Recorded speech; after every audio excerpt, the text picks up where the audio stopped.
to Living One. My name is Olivia Crossman. I'm your host.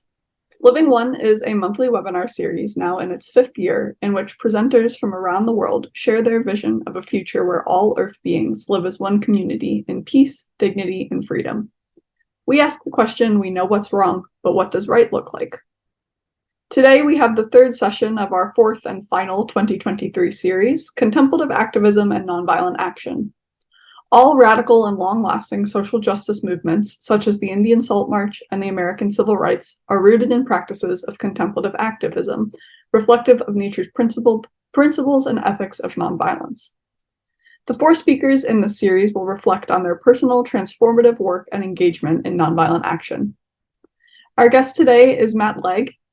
Matt is passionate about making communication honest, simple, and accessible. His fascination with how diverse cultures organize themselves to address different challenges led him to get a degree in anthropology from the University of Toronto. He's worked in the nonprofit sector since 2006 with a focus on building health, dignity, and human rights. He's supported locally led peace initiatives in North America, Latin America, the Caribbean, Africa, the Middle East, and Asia.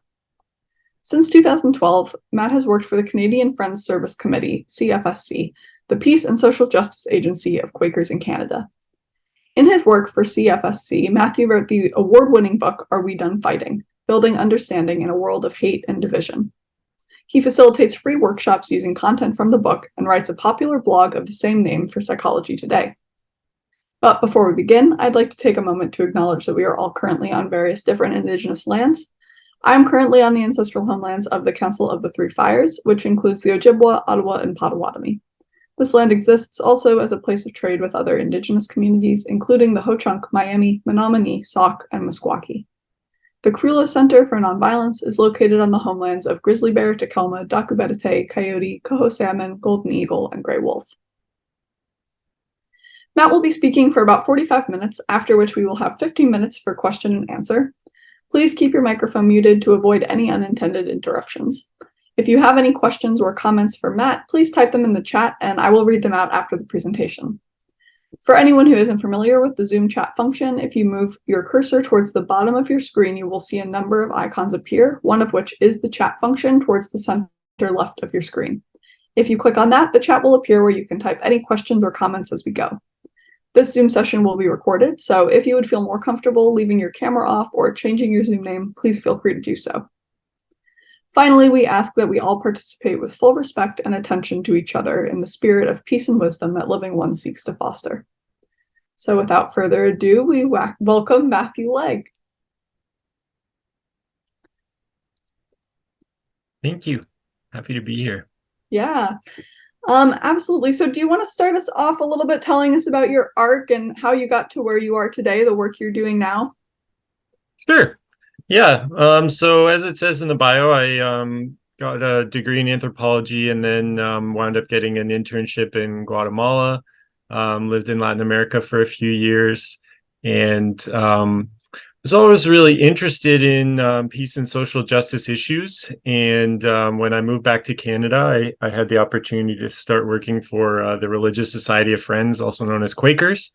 So Canadian Friends Service Committee is the national peace and social justice agency of Quakers in Canada.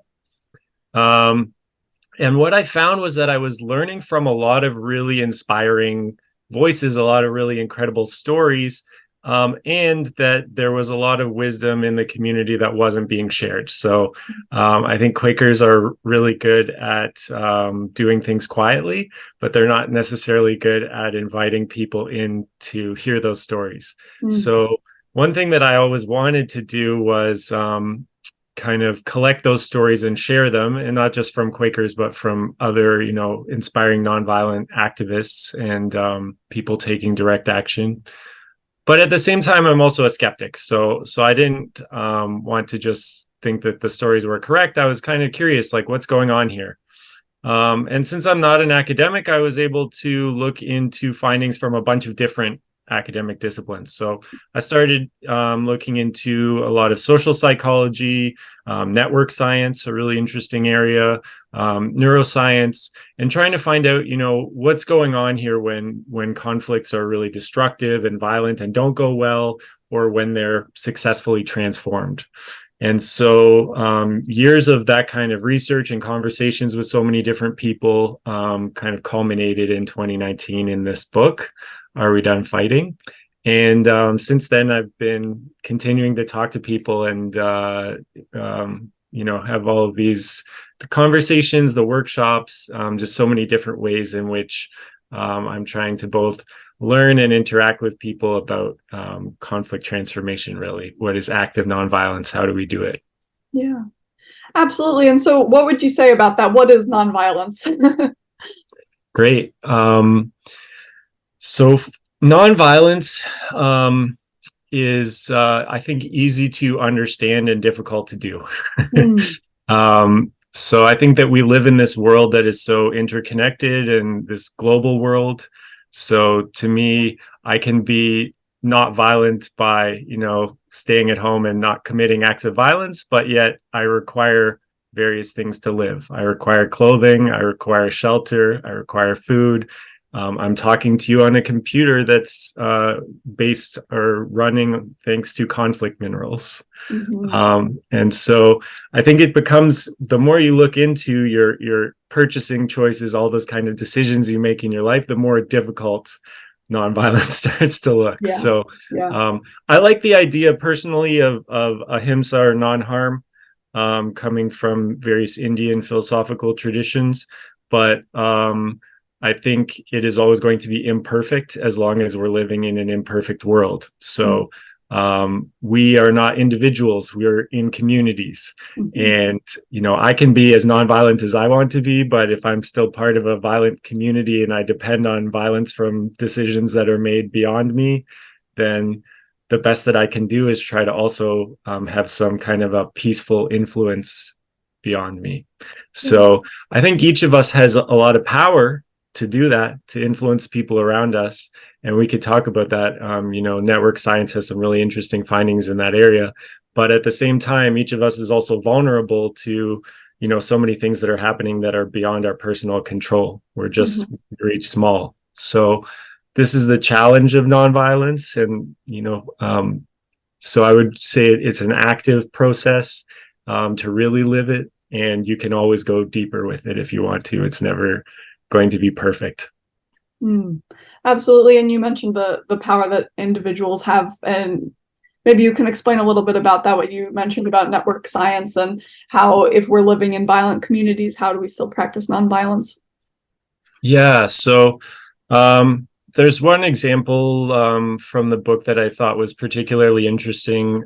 So there's a community in Massachusetts called Framingham, and a number of volunteers there give their data information about themselves every few years to researchers.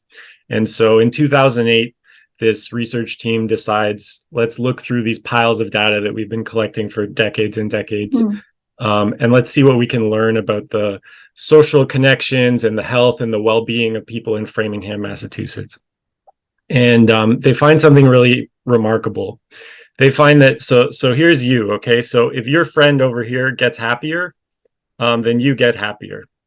And what's more remarkable, if a friend of your friend gets happier, you get happier. And even more incredible, a friend of your friend, somebody you probably have never met, gets happier, then that has an impact on your happiness. Now, at each degree of separation, the amount of impact is decreasing. So it's a small effect size, but it's there. And because this is data collected from the same individuals over time, the researchers can identify that this isn't just people who are already happy going out and befriending other happy people. This is happiness spreading between people like a virus. But of course, it's not just happiness that's spreading that way. There's other studies done in university dorm rooms. They find that the first student comes into this dorm, they are thinking in a pessimistic way. The new generation of students comes in the next year. This is a second-year student now. This second-year student passes on that pessimistic thought pattern to the first-year student. Then this student leaves the dorm, but the pessimistic thought patterns were actually hanging around in these dorm rooms year after year. The researchers said it was like a lingering flu. You're finding this in decisions made by doctors about what medicine to prescribe. Apparently, one of the biggest factors impacting that isn't the quality of the medical literature about that. It's which doctors are they socially connected to. They're talking to each other. They're prescribing similar things. You're finding it in decisions about whether or not to start a business, whether or not to take out a loan, buy a home. You're finding it in obesity levels, smoking, drinking, all kinds of things. We don't make decisions as careful individuals who are just rational, little off in our own island. Mm-hmm. We're making decisions in community. And so what does that mean for us? It means that both we have a lot of power because you are influencing people you will never even meet. A friend of a friend of your friend, their happiness is actually directly impacted by your happiness. Mm-hmm. So you are spreading peace, but at the same time, you could be spreading misinformation. You could be spreading a lot of negative things. Sure. And you're also receiving that from the network that you're a part of, the social network around you. So you're also very vulnerable to the health of the information and the well-being of your community. Okay. And so to me, that means each of us has a responsibility, whether it be a moral responsibility or just a strategic one, doesn't matter. But if we want to see a more peaceful, active, nonviolent world, be careful what you're spreading. And the mechanism by which this is spreading, is that just like interpersonal relationship? How does that work? Yeah, great question. So interpersonal relationship is absolutely huge, and I think we underestimate it. I think we also underestimate situational factors on how we make decisions. Mm-hmm. So there are so many factors that are not fully reasonable, but it's just, say you're in an echo chamber where, there's one book that's becoming popular, and you happen to have friends that are all aligned politically. Those people have all read the same book because it's popular in this circle. So you hear that same idea coming to you over and over again, and you think this must be a really good idea. It's the new way to be moral. I need to follow this idea. But it's actually just one person's idea. It's just come to you from a bunch of different sources in your network. So that kind of thing is happening a lot now. And social media especially is driving those kind of echo chambers and filter bubbles where we're not aware of information outside of our little network. And that is impacting decision-making for sure. To what extent depends on the person, depends on all kinds of factors. But yeah, there's some really good books. There's a book called The Human Network by Matthew Jackson, where he explains these processes in quite a bit of detail. It's really wonderful. There's a book called Change by Damon Santola. So yeah, network science I find really fascinating because we have this kind of false intuition, right? That we're just making careful decisions, that we're rational individuals who are out here by ourselves just making careful decisions. It's not that we're not entirely irrational and we never make careful decisions. That's not what I'm saying. But there's a lot of factors going on below the surface that are actually influencing who I am and what I think and what I do. Yeah. And a lot of that is about the network around me. It's about what information I'm exposed to. What am I aware of? Mm-hmm. What am I not aware of? Mm-hmm. And so this can contribute to all kinds of biases and group dynamics, and a lot of violence and negativity comes from these things as well. But also some of the very best, most altruistic behavior comes from positive social pressure from social movements and groups that are encouraging their members to be more, moral and caring and empathetic. Yeah, absolutely. It makes me think of how these processes are understood in nature, with trees sending nutrients to each other through their network of roots, and elephants communicating across vast distances through the rumbling in the ground. And of course, humans would assume we're separate from these things, but it makes so much more sense to see how this is exactly a part of our process and day-to-day experience too, even if we can't necessarily see it in the same way. Yeah, I think there's a lot to that. Just the idea of being in an ecology of information, an ecology of decisions, an ecology of emotions. Yeah. All of that is really rich area to think about. And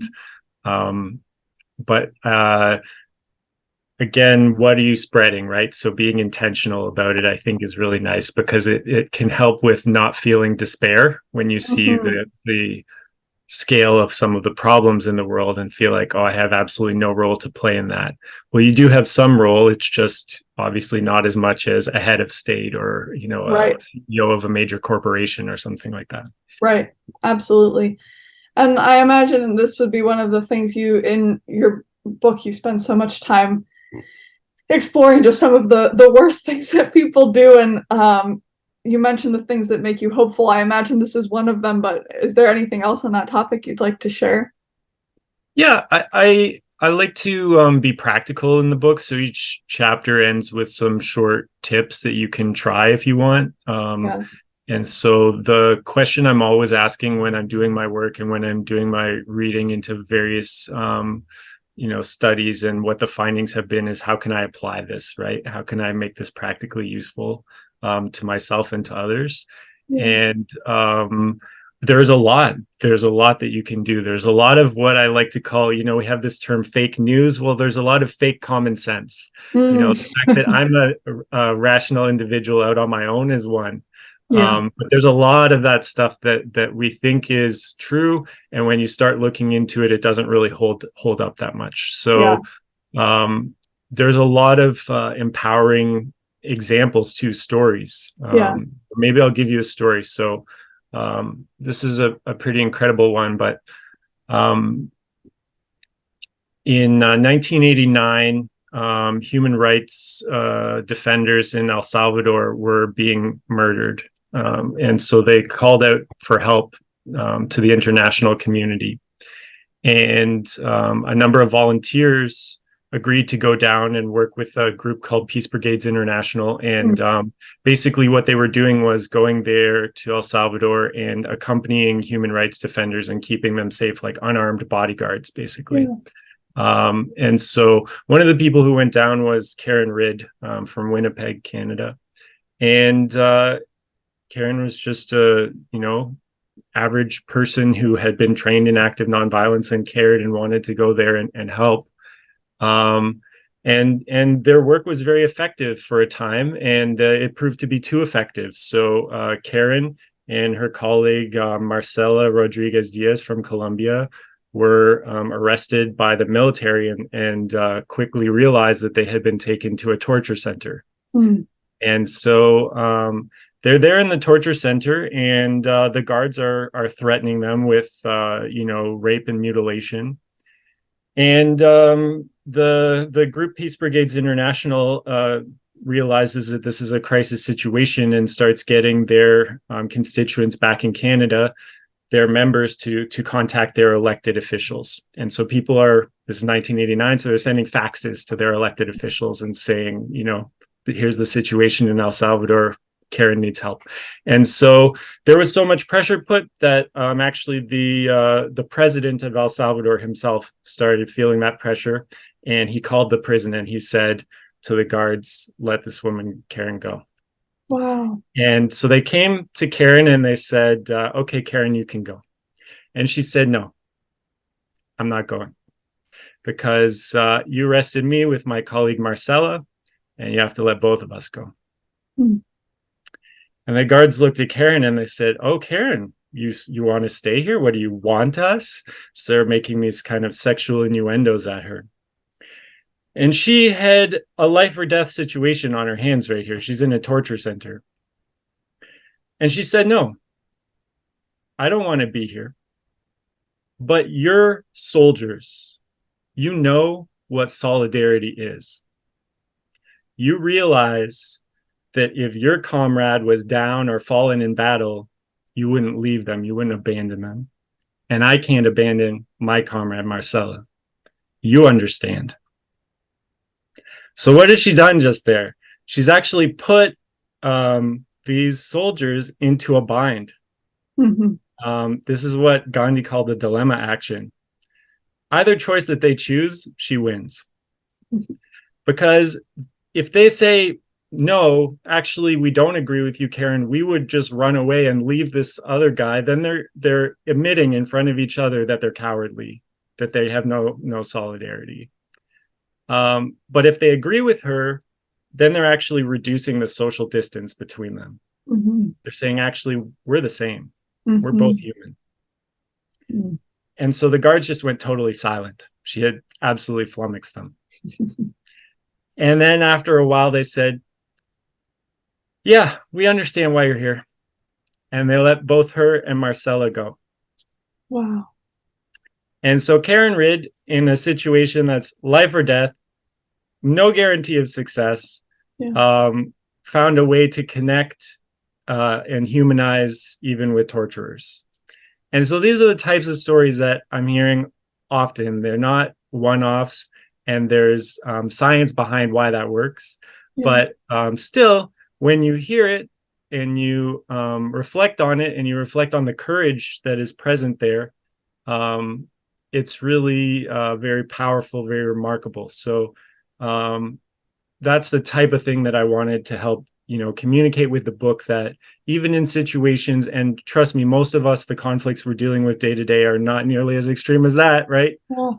We can often find ways to connect with people, even when it feels like it shouldn't be possible or like it's going to be very difficult. Not always. There's no guarantees. Nothing is perfect. So I'm not saying any of that, but we have more power than we think.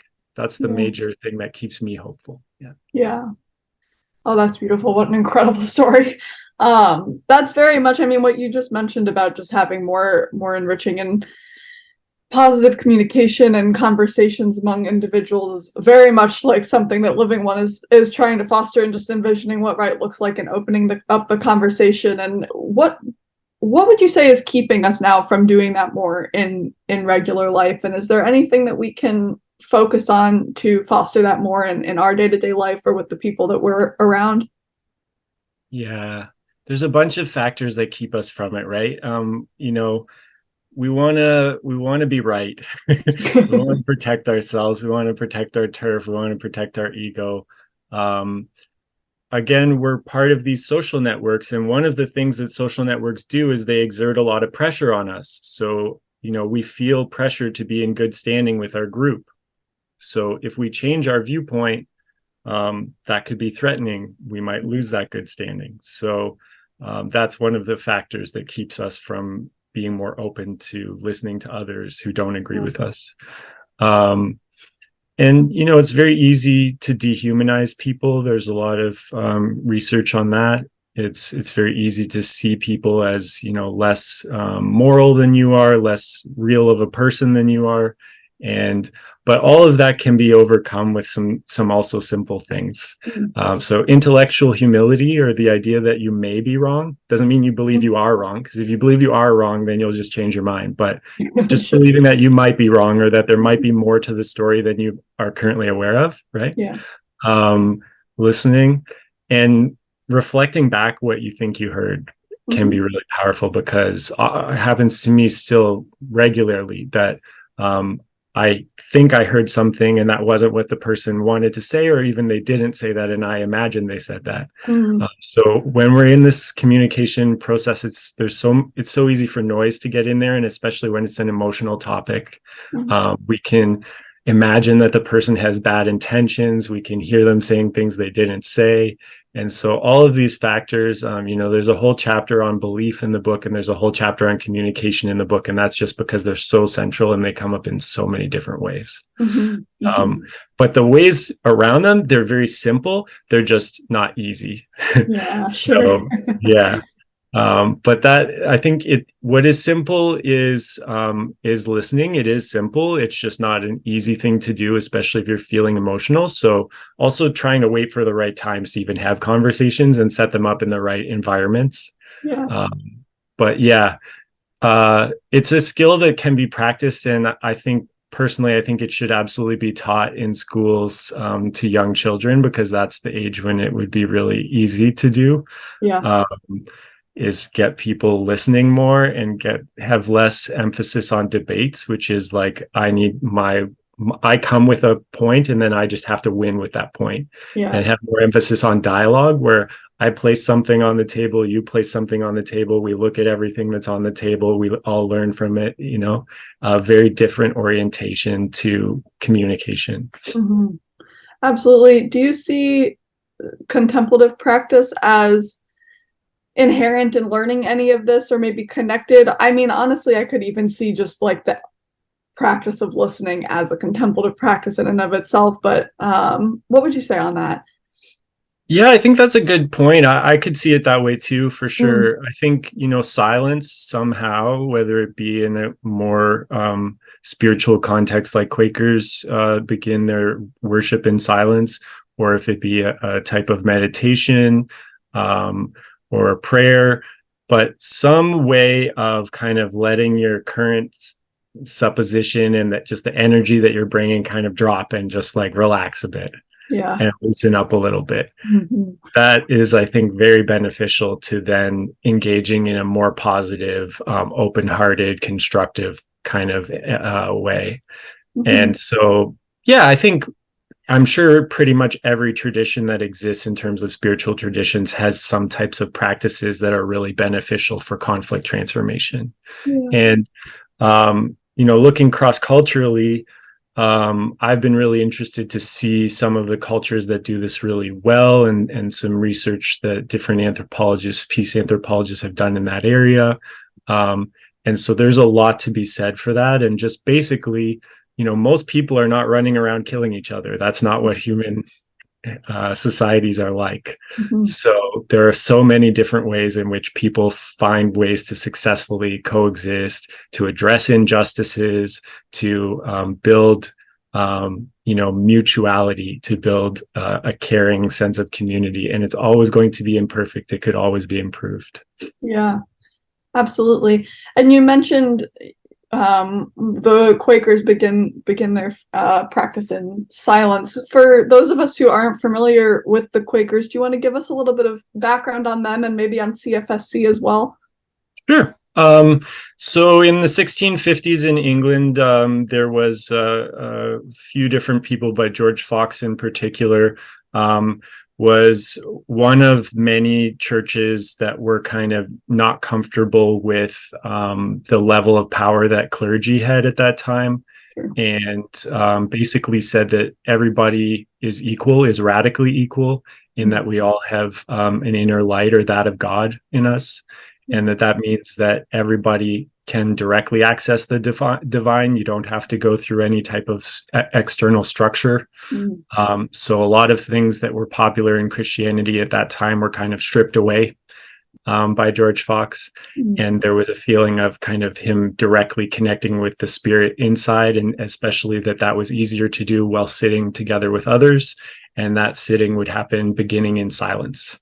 And so here in Canada today, that's still the general principle. So meeting for worship would happen sitting in silence, and anybody at any moment may feel moved to give ministry, which would not be a personal opinion or message, but come from something deeper. And so some people are comfortable calling that God. Some people would prefer to call that spirit. Some people would prefer to call that the light.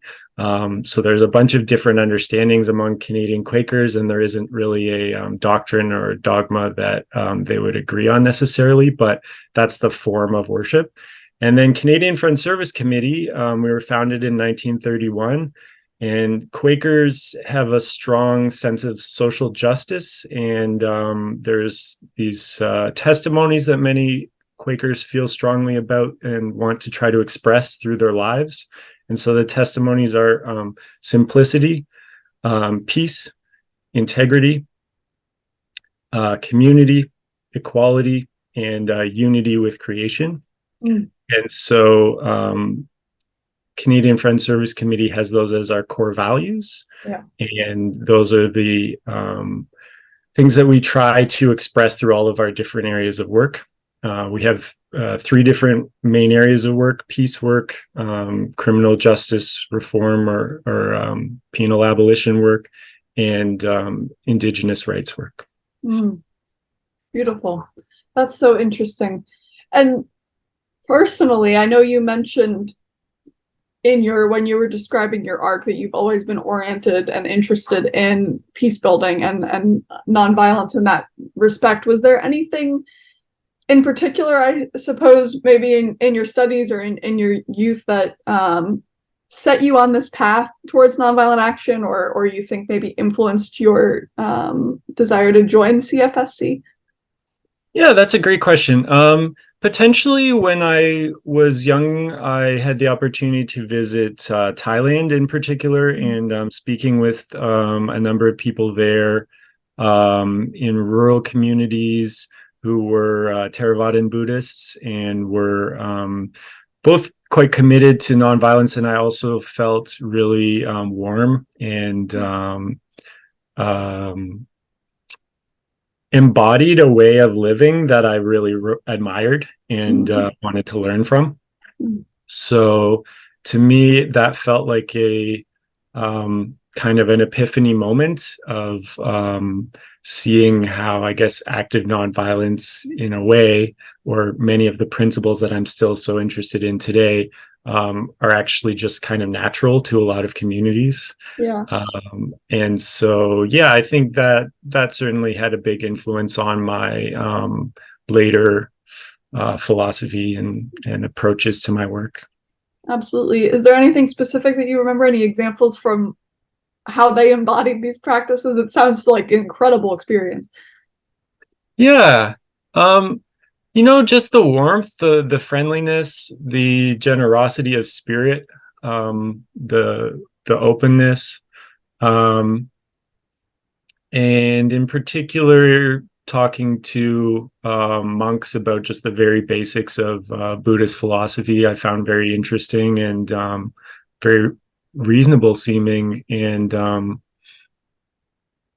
yeah, I think it was quite different from what I was used to hearing from North America. So, um, yeah, in the context that I was growing up in a very, I don't know, just standard kind of capitalistic, kind of achievement oriented school that was all about getting the best marks and competing with people, and just a very different mentality. Yeah. Um, it was kind of refreshing to see how relaxed people were, but also not like in a really friendly way. Yeah. Yeah. Absolutely. And I was curious, you mentioned a minute ago when you were talking about teaching kids in school how to listen, essentially. Do you think, and what you mentioned just a minute ago about your experience in school and a more capitalistic mentality of achieving and doing really well, it seems kind of antithetical to then more the opposite of teaching kids how to listen is how we approach school now. And I guess I would be curious on your thoughts on that, if the way that schools function right now does reflect more of our capitalistic competition mentality, and how that would affect our ability to teach kids how to listen, or maybe their ability to how to learn to listen. Yeah, great. Yeah. I have a chapter in the book on peace education. It's a really important one. Education is so central, and it comes up in so many different conversations about why are we teaching kids this way, or why aren't we Right. teaching kids something else? Right. So there are models, there are a lot of examples of successes, right? But I would say overall, any type of school system that is based heavily on rewards and punishments, that is praise in the form of good grades or in the form of recognition, is the reward side. And then the very connected side is punishment. Getting in trouble if you don't do well. What that is going to do is going to teach the kid not to do things from an inner motivation, Yeah. right? Then they're going to do it from an extrinsic motivation or external motivation. So what that means in practice is that you have taken the joy of that activity, you've taken the point of that activity, and you've taken it away from the child.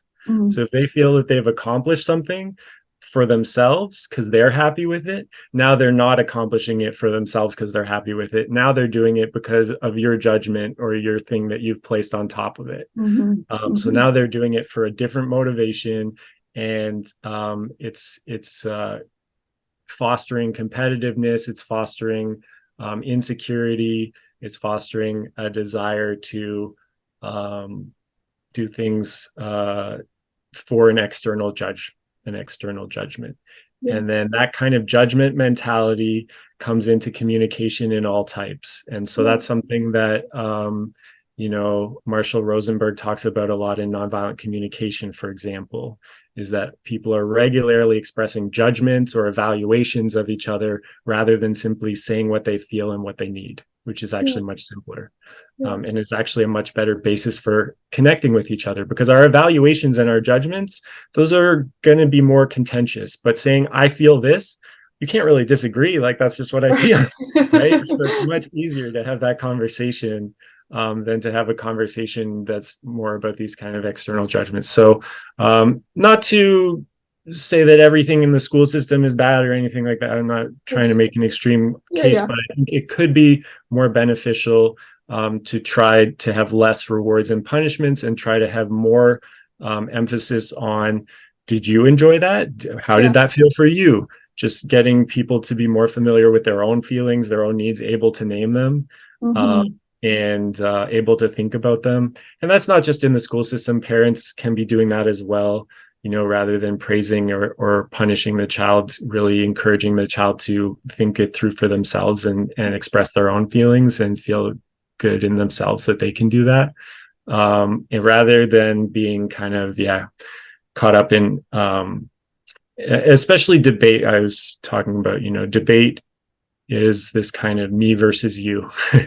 And I'm coming with my thesis that I have to like force you to think is right. And it's not really that useful. It can be useful sometimes, depends on the circumstance, but more often dialogue is going to be more interesting, where it's like, this is my idea right now. It could be wrong. I'm going to put it out here and we'll look at it. It's not my baby. I don't have to defend it. This is where I came from. These are the things that influenced where I came from. Where did you come from? What influenced you? Let's learn from each other, right? Absolutely. Yeah, having those dialogues. And it seems, everything that you're saying about children and fostering a different kind of learning, not having them foster that internal motivation, not so much an extrinsic motivation. Do you think it seems almost like that's more what children are inclined to do anyways, that they're so curious and they're so naturally like questioning and having those conversations and just trying to learn for the sake of learning and being imaginative? Do you think, how do they learn otherwise? Is that something you think that does happen in the schools, or is that more a cultural thing in our dominant culture over here, at least? I think it may be largely cultural. There was an example in the book, Mistakes Were Made, but Not by Me, which was looking at why people find it so difficult to be accountable or to admit that they were wrong. And the example was from the Japanese school system. I don't know that system at all, but what the authors of the book were claiming was that in that system, students perform much better in mathematics. And they were claiming that the reason that they perform better is because there's a different culture that kind of encourages making mistakes, or doesn't make people feel ashamed for doing poorly at math. So in the North American model, it's like, I'm an individual and my intelligence is part of my identity. It's part of my DNA. So if I do badly on this math test, that reflects badly on me as an individual. It reflects badly on my DNA. There's nothing I can do about it. I have this kind of fixed mindset. And so there's a lot of pressure there to do well in math. And then also I'm going to feel very frustrated or very ashamed or whatever if I don't do well in math. And then I might, accuse other people or try to make excuses or do all kinds of things, pretend that I did do well, cheat on the test, whatever. But these authors were arguing that in Japan, the model was more that if you fail at math a bunch of times, then that's great. And you're going to, that's a sign that you're still trying and making progress. There's much more of a sense of like, growing and not being ashamed of mistakes and being happy to admit mistakes. And so I think those are things that could be culturally determined to a large degree. And obviously there's some real benefits to lowering the cost to changing your mind or admitting you were wrong. And I think that's a big part of, just generally speaking, all kinds of cultural conflicts or big conflicts is, can we make this less about the person's whole identity, and can we make it less costly to just change your mind or say, you know what, I learned something new and I was wrong about that. Absolutely. That's so interesting. And I guess it's switching gears a bit, but not so much, because a lot of this I know is covered at length in your book with examples and everything. Do you want to tell us a little bit about your book? What is it about generally? How did it come to be? What was it like to write it? Yeah, writing it was a very long and interesting and then exhausting process. Mm-hmm. And so it's one of those things where you're just kind of everything that you read, you're thinking about how does this relate to things in the book and where can I fit that in? And it's like a giant puzzle that you're trying to move things around. And one of the big challenges is that a book is inherently linear, so it has some kind of a hierarchy to it, like some information has to come first and then some information comes later. But Yeah. in reality, peace is not like that. Dynamic systems are not like that. They're so complex and factors are all interrelating. So it would be cooler if a book could be like a web of just hyperlinked text and ideas to each other. But That's awesome. yeah, so that was the big challenge, was trying to put structure on all of these different ideas and points. But what I did was I wrote a number of short chapters. I think there's 24. Each one is very short, and it has a bunch of citations to other research if you're interested in that. So I'm basically summarizing findings from a number of different academic disciplines, and then again, telling stories, and then ending the chapter with tips that you can use. So after you've read the book, you don't have to read the whole thing again. You can just flip to that chapter and read the tips really quickly in like a one-page summary and remember how to hopefully take something from that and apply it if you're in a difficult conversation, a conflict, something like that. Sure. Yeah, how it came to be, it was initially going to be a shorter paper, and then clearly it just kind of expanded into a full book. I submitted it to a publisher, and the first place we submitted just said, great, we'll publish it. So it was like a really easy process in that regard. And it took about 3.5 years. But that's only because I had already been thinking about the issues a lot and had a lot of, research already collected and at my disposal and stuff like that. So, Sure. yeah, so it was a really big process, but since it's been out there, it's been great because it's allowed me to have a lot of conversations like this one. So, yeah. Absolutely. Well, it's made such an impact. And I know in your bio, you said that how you've been facilitating free workshops teaching these principles. What's that experience been like? It's great. It's really interesting. I think we've had about 250 people take the workshop so far, from a lot of different places, a lot of different backgrounds. And I'm always learning stuff from the groups. It's not really, when I'm facilitating, the model that we use is that people already know what they need to know. We're just trying to draw it out from them and help them interact with each other about it. So I'm not really giving a lot of content. There's short readings, a few chapters from the book. We only cover maybe a third of the book over 6 weeks. So it's like a 90-minute session each week, over 6 weeks, and it kind of builds on each other, and it's bringing in wisdom from the group and people learning from each other. So I find it fascinating. Every time it's different. I can never predict how it's going to go. But I also do get to hear a lot of similar concerns and similar ideas that come up again and again. So there's a bunch of themes that are come through. And oftentimes when those themes are coming through, I use that as material. I think about it, and then I post a blog post on Psychology Today about it. So a lot of the blogging that I do for Psychology Today is coming from direct questions that people are asking in workshops. Yeah. That's great. What are some of the common themes? Biggest themes are right now, because of the audience that I get in particular, which tends to be more progressives or people on the left, themes about justice and about the tensions around justice and peace, and people not really understanding what those are, how they can work together and aren't actually mutually contradictory. Sure. There's a lot of confusion about that. There's a lot of confusion about what active nonviolence is versus just inactivity or being passive in the sense of just sitting around doing nothing. Yeah.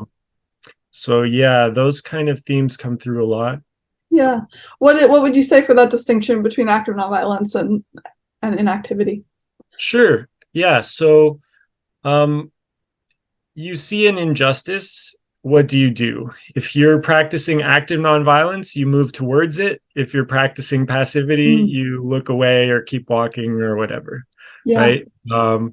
So active nonviolence is, again, I'm going to be careful what I'm spreading, and I have some agency. I matter. I have power. I'm not nothing. I can Yeah. do something, and I need to learn those skills so that I can do something. Yeah. And so it's really more about expressing power rather than just running away from situations. Yeah. But again, expressing power in a way that is going to build people up rather than tearing them down, in a way Sure. that's going to create mutuality rather than deepen division, and especially make me feel bad about the other side. So there's a lot of people talking about polarization right now. Yeah. And polarization is just anytime a system divides into, let's say, two groups. Usually it's two, right? So two poles. It could happen in biological systems. It could happen in probably chemistry, whatever. It doesn't matter where it happens. It's just division, right? That isn't inherently bad. What's bad is, among human communities, at least, when we're dividing in a way that we feel negatively about the other side. So it's Sure. not just, I don't agree with them, which is okay. You don't have to agree. It's not about all liking each other. It's not about Yeah. all getting along with each other. But if you're in that situation where I'm more human than they are, those people are, dirty cockroaches, whatever thing, you're dehumanizing them. That's really dangerous. Yeah. So that's the type of polarization called affective polarization, where we don't just disagree on ideas, but we actually think the other side is wrong. They're malicious, they're evil, they're bad people. We feel Yeah. negatively about them, right? And so active nonviolence would always oppose that. Okay. You're never going to heighten that sense of dehumanizing anyone. Sure. But it doesn't mean you're going to agree with the other side. That's not active nonviolence. That's Mm, passivity. Just yeah. I agree, or like I'm not taking a position, or I'm being very neutral or something like that. Right. So you can aggressively disagree with somebody's a position, their opinion. You can strongly disagree with it. Um, Maybe not aggressive, because aggression is defined as the desire to cause harm. So you're not trying to cause harm, but you can strongly disagree with it. But that doesn't mean you dislike them as a person. So you're really distinguishing their ideas, their actions, and who they are. And you're Sure. always welcoming them with who they are, while disagreeing with some idea, some action, right? Yeah. So the idea with active nonviolence is these two hands of active nonviolence. So you have the oppose hand, which is stopping harm, and you have the propose hand, which is welcoming the person with a positive proposal of how you would like them to be. Mm, Oppose and propose.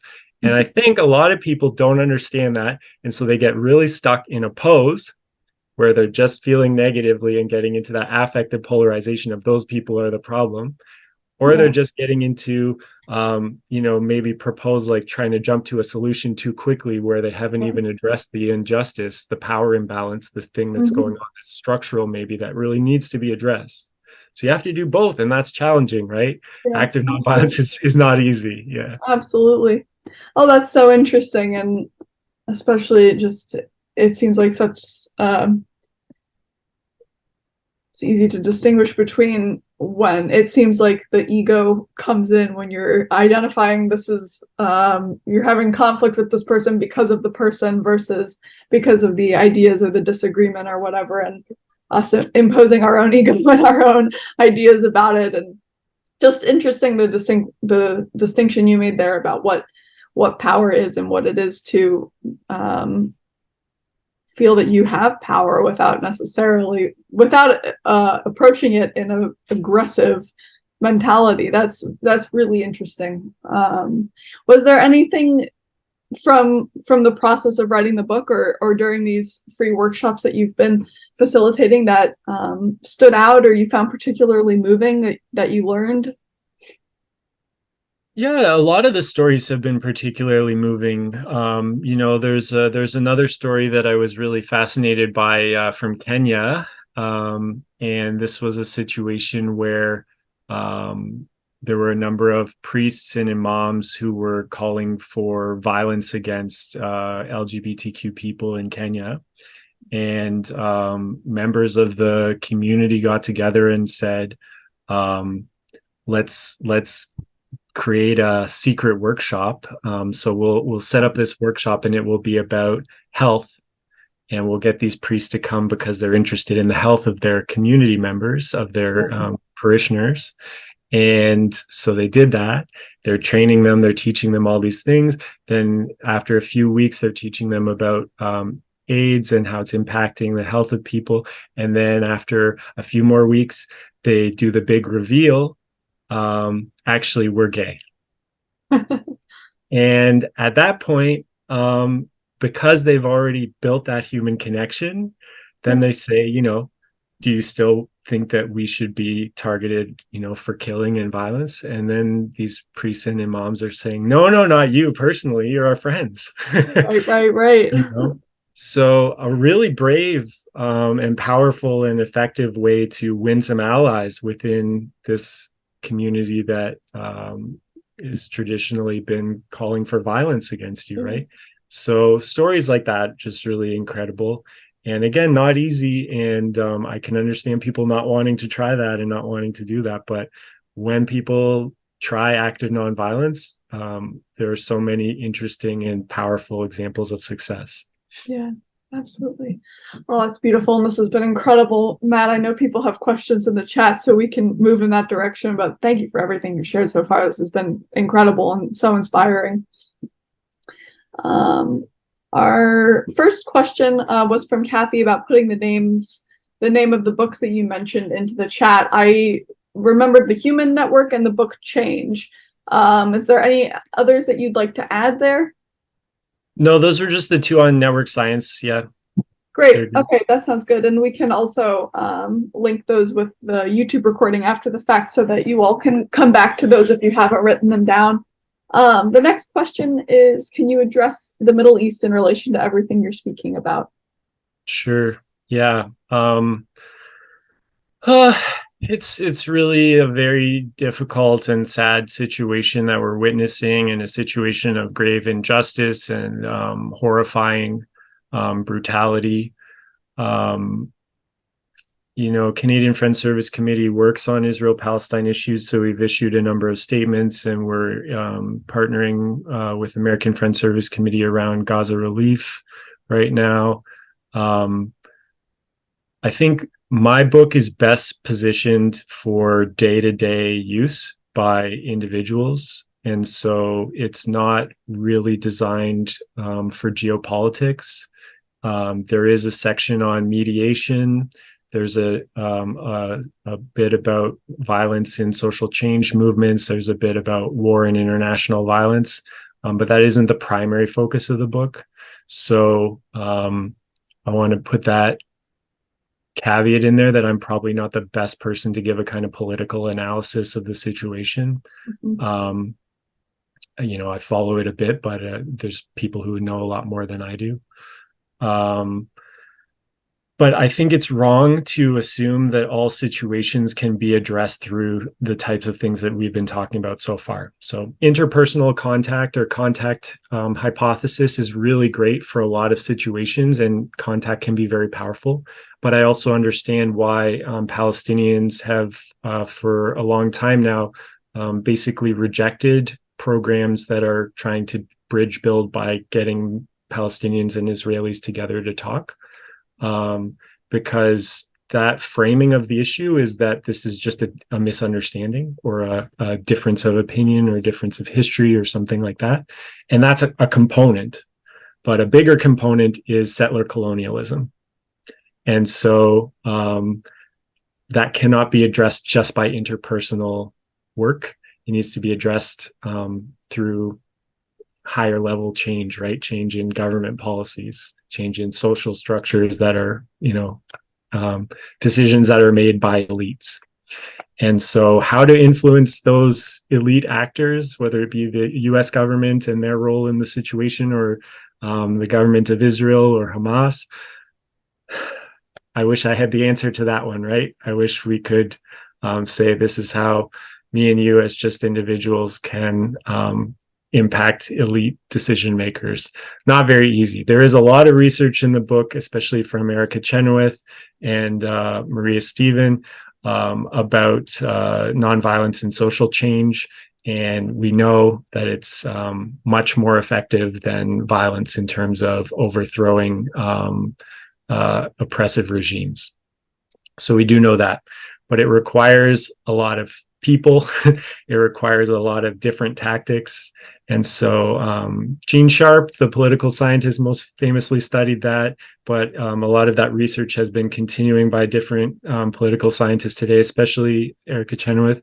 And there's a bunch of different tactics. Basically, the successful social change movements are ones that use a bunch of tactics. So they are using those power-based tactics of kind of sit-ins and marches and blockades and all those kind of things to show their power, but they're also using interest-based tactics of negotiation and trying to figure out what are your side's interests, what are my side's interests.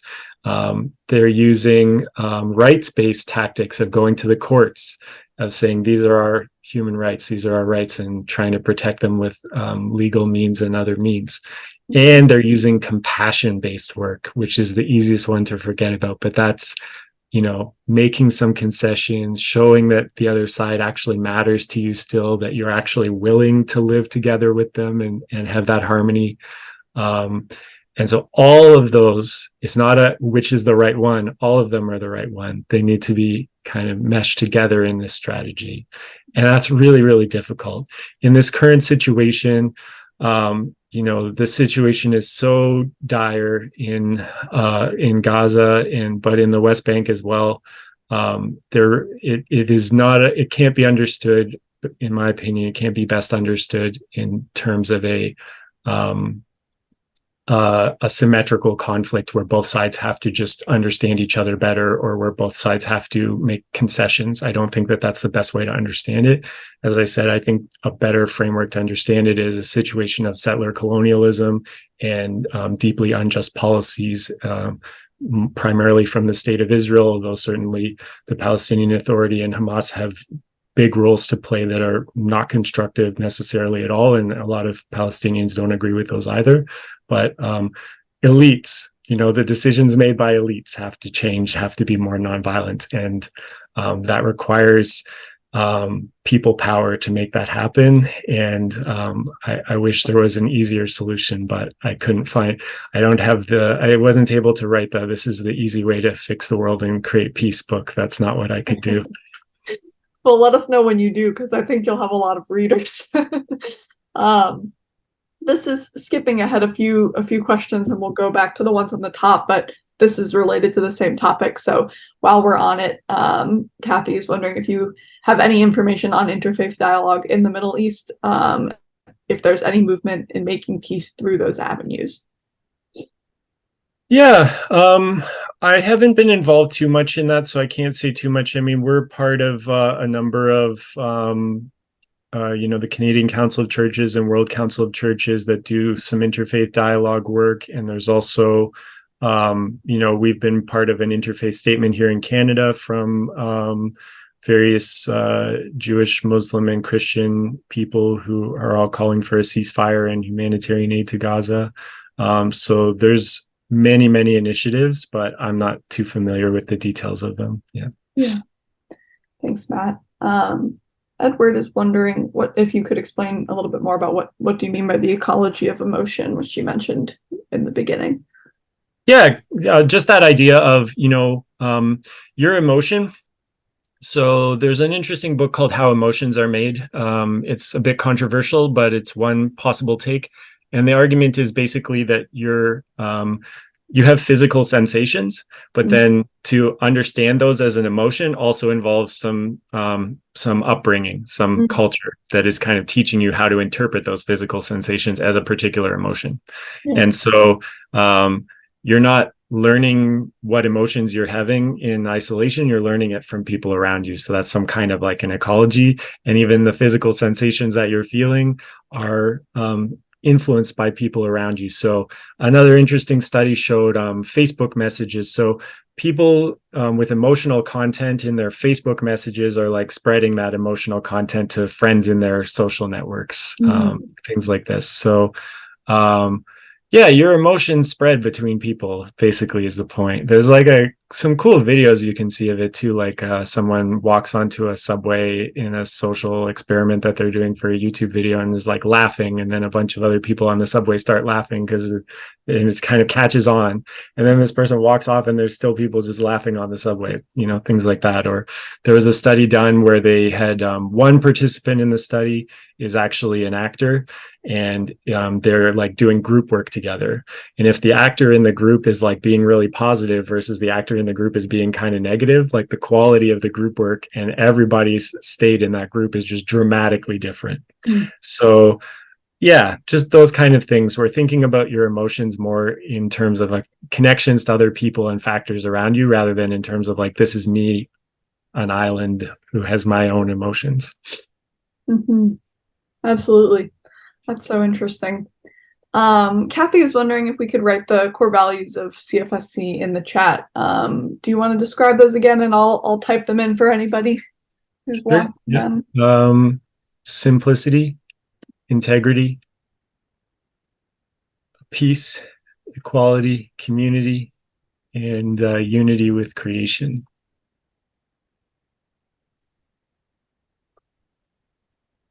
Excellent. All right, Kathy, those should be in the chat now, and for anyone else who's curious about them, there they are. Douglas then shared the link to your book, so thank you, Douglas. That's great, and we will make sure to link that as well with the YouTube video, so anyone can go purchase and explore if they're interested. Catherine shared that she's headed to a retreat, and that she worships with Quakers every morning, and shared the link to that. So anybody, again, interested in learning more, good resource. Then we covered that question. Mike McCoy is wondering, how do we deal with the homeless situation, and that feeling of a total loss of hope? Yeah. For a lot of social problems, I think there are already experts out there. And I think one of the best ways to deal with that problem is to start by learning from who's already doing it well. One interesting example that I read about is London, England.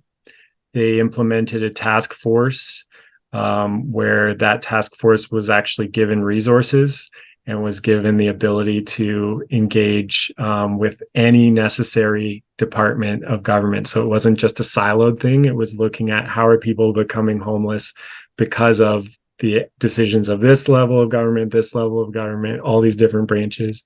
And they basically pretty much got rid of homelessness in London, England, which is a major city with a huge population. So it's pretty impressive. So I don't know the details of that, and I'm sure there's many other places that have done similar things or had successes, but that's what I would suggest, is just start by looking at what's already working, and then encourage, get together a group of people who feel similarly, and work together to encourage your elected officials to take a look at that. And why aren't we doing this? And look, you can make an economic case for it, right?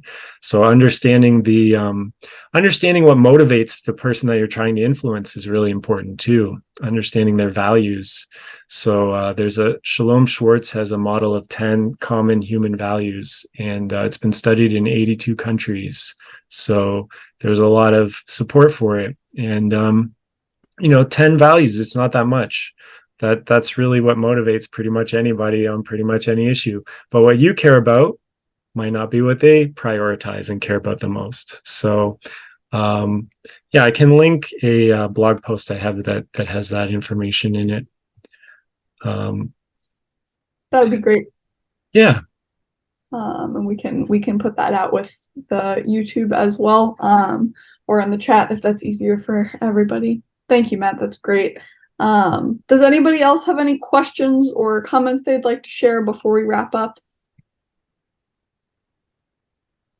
Oh, perfect. Thanks, Matt. Matt, this is Gay Bradshaw. Thank you. That was fantastic. I was coming back to the beginning of your talk about, the quiet And I think that's really interesting about that. You were talking about the evolution of the Quakers. So it really seems that sort of a core process that's going on is maybe the transformation of this very loud culture that has become dominating into a quiet culture. Would you say a little bit more about that, or? Yeah, that's really interesting. I think there's a whole section in the book on inner peace because I think it is really important. And there's more than 100 studies that have been done on the power of nature, and it's really incredibly powerful to go for a walk together with somebody while you're having a difficult conversation, and you'll feel in better sync with them, and you'll be able to understand them and take their perspective a little bit better. There's so much on there that we could say, but basically just maybe identifying with your thoughts a little bit less, seeing it a little bit more like that's just noise. I don't need to jump on that and think that that's exactly how things are. And in order to do that, you need some space from it. So some kind of silence or quiet or gap that you can allow to let that thought just dissipate a little bit, let the intensity of it die down, mellow out a little bit, and then be able to reconnect with that person a bit better. And there's things in the book too, like, a compassion meditation that's been studied, and a number of different ways to feel closer to somebody before you try to have that difficult conversation if possible. Those things can be really, really powerful. And I think when we get too caught up in the idea that it's facts that matter and we'll just beat the other person with better facts and stuff like that, then we don't focus enough on the energy that we're coming from, the way that we're approaching somebody. And but that's much more important, really. So that inner peace, or whatever you want to call it, is vital to conflict transformation and to active nonviolence. Yeah, I do think so. But there's people who approach these things just from a strategic standpoint as well, who would be, more on the atheist side or something, and that can work too. So I'm not trying to put that down entirely, but just having some ability to address emotion in a constructive way, to give it space, to not be afraid of it, and to not let it drive the bus and derail things is really, really important and necessary. So having some type of practice to help you do that, I think pretty much you have to. Is it okay to ask another question? Go ahead, Mike. All right. Use the term elite, and I begin not to like that term so much. I think there's a lot of hidden elite in every community, and I think we look toward something. You hear about elite colleges, you hear about elite this, elite that, and I think everybody has something to offer, and sometimes it's more found in the outside than in this so-called elite.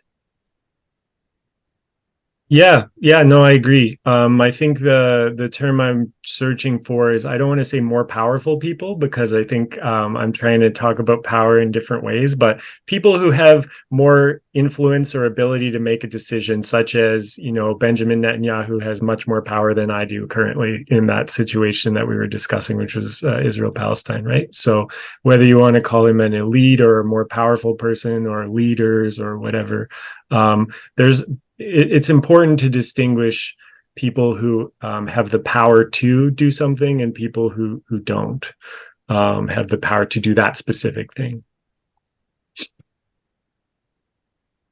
Thank you.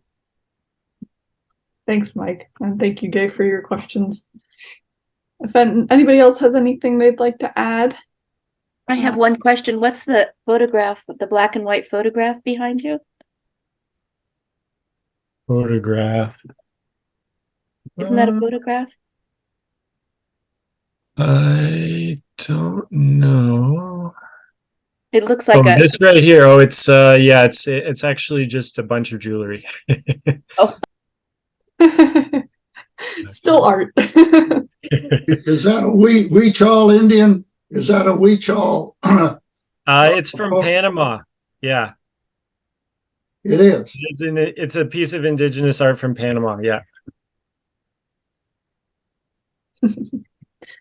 Very cool. It's beautiful. Thank you, everybody. This has been incredible. If we have no other questions, we can wrap up here, but I'll give everybody a couple seconds to type in or unmute if they have anything they'd like to add or share to wrap up.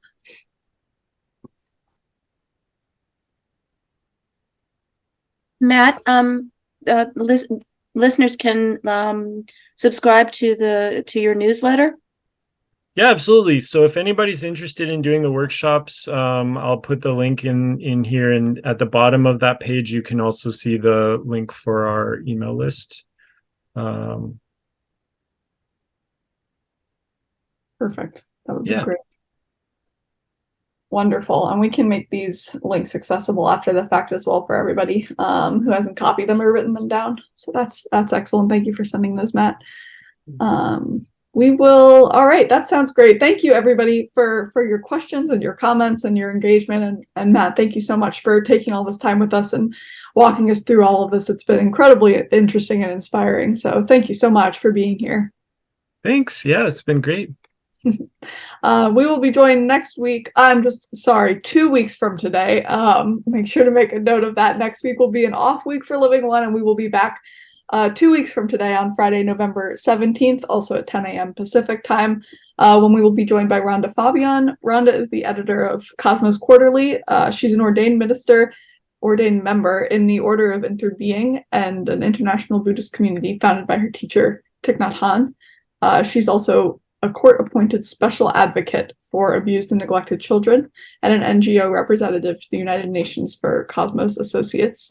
So if you enjoy Living One and feel called to support Krulos, our sanctuary residents, and Living One, please donate at the link in our bio, and feel free to join us next week. We hope to see you again. And thank you so much, Matt. Again, this has been incredible. Thanks.